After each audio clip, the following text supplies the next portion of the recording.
उद्धव ठाकरे आणि शाहू महाराजांची आज भेट झालेली आहे। कोल्हापुरातल्या न्यू पॅलेस या त्यांच्या निवासस्थानी ही भेट झालीत आणि सध्याची आपण सगळी दृश्य पाहतोय। महाविकास आघाडीकडून शाहू महाराज हे कोल्हापुरातून लोकसभेचे उमेदवार आहेत आणि आज उद्धव ठाकरेंनी त्यांची गळाभेट घेतली। ही गळाभेट एक प्रकारे सूचक असल्याचं सुद्धा बोललं जातं। आता काही वेळातच उद्धव ठाकरे माध्यमांशी संवाद साधतील, नेमकं ते काय बोलतील हे पाहणं महत्त्वाचं आहे। या भेटी दरम्यान शाहू महाराज सोबतच मालोजी राजे, संजय राऊत देखील उपस्थित होते।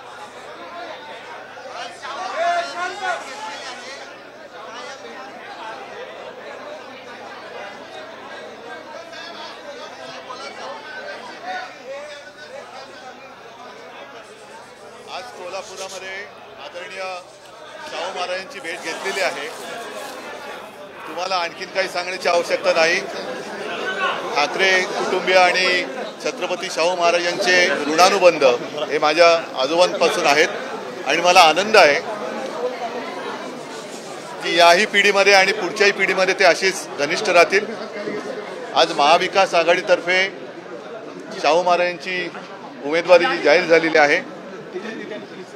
शिवसैनिक पूर्ण ताकदीने महाराजांना विजय केल्याशिवाय राहणार नाही, कारण हा महाराष्ट्राच्या अस्मितेचा प्रश्न आहे, मराठी अस्मितेचा प्रश्न आहे आणि मी महाराजांना तसं वचन दिलंय, प्रचाराला तर येणारच पण विजयाच्या सभेला पण येणार, नक्कीच येणार। आणि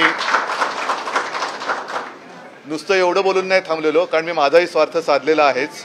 महाराजांकडनं पुढच्या संघर्षात जो आम्ही लढतोय, आपण सगळे लढतोय, त्याच्यासाठी विजय मिळावा म्हणून आशीर्वाद सुद्धा घेतलेले आहेत। त्यांचे आशीर्वाद घेऊन मी पुढे निघतोय। याच्यात लपवून ठेवण्यात काही नाही, जे काय ते आमचं जगजाहीर असतं। आज मला खरंच मनापासून आनंद वाटला। माननीय शिवसेना प्रमुख होते मला वाटतं 97-98 साली, त्यानंतर आज मी इथे आलेलो आहे आणि यापुढे सुद्धा येत राहीन। धन्यवाद। असं तुम्ही आधी म्हटलं होतं शिवसेनेकडून शाहू महाराज चला शाहू महाराजांच्या उमेदवारीमुळे महाविकास आघाडीला किती हत्तींचं बळ मिळालं असं वाटतंय, कारण अशा पद्धतीचे उमेदवार मिळणं हे खूप गरजेचं होतं आत्ताच्या राजकीय परिस्थितीमध्ये। या सगळ्या गोष्टी प्रचार सभेत मी बोलेन।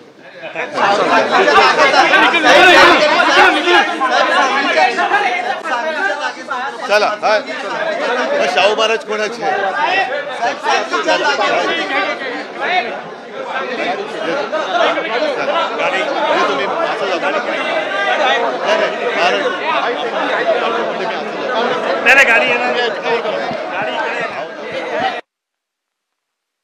असं यावेळी उद्धव ठाकरेंनी म्हटलेलं आहे। शाहू महाराजांचे यावेळी मी आशीर्वाद घेतल्याचं उद्धव ठाकरेंनी म्हटलेलं आहे।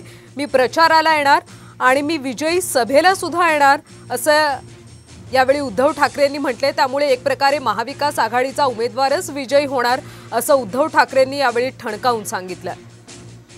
शाहू महाराजांचे आशीर्वाद यावेळी घेतल्याचं उद्धव ठाकरेंनी म्हटलेलं आहे।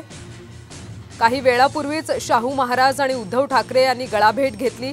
एक प्रकारे सूचक अशी ही गळाभेट होती। महाराजांना विजयी केल्याशिवाय आम्ही राहणार नाही असं यावेळी ठाकरेंनी म्हटलं।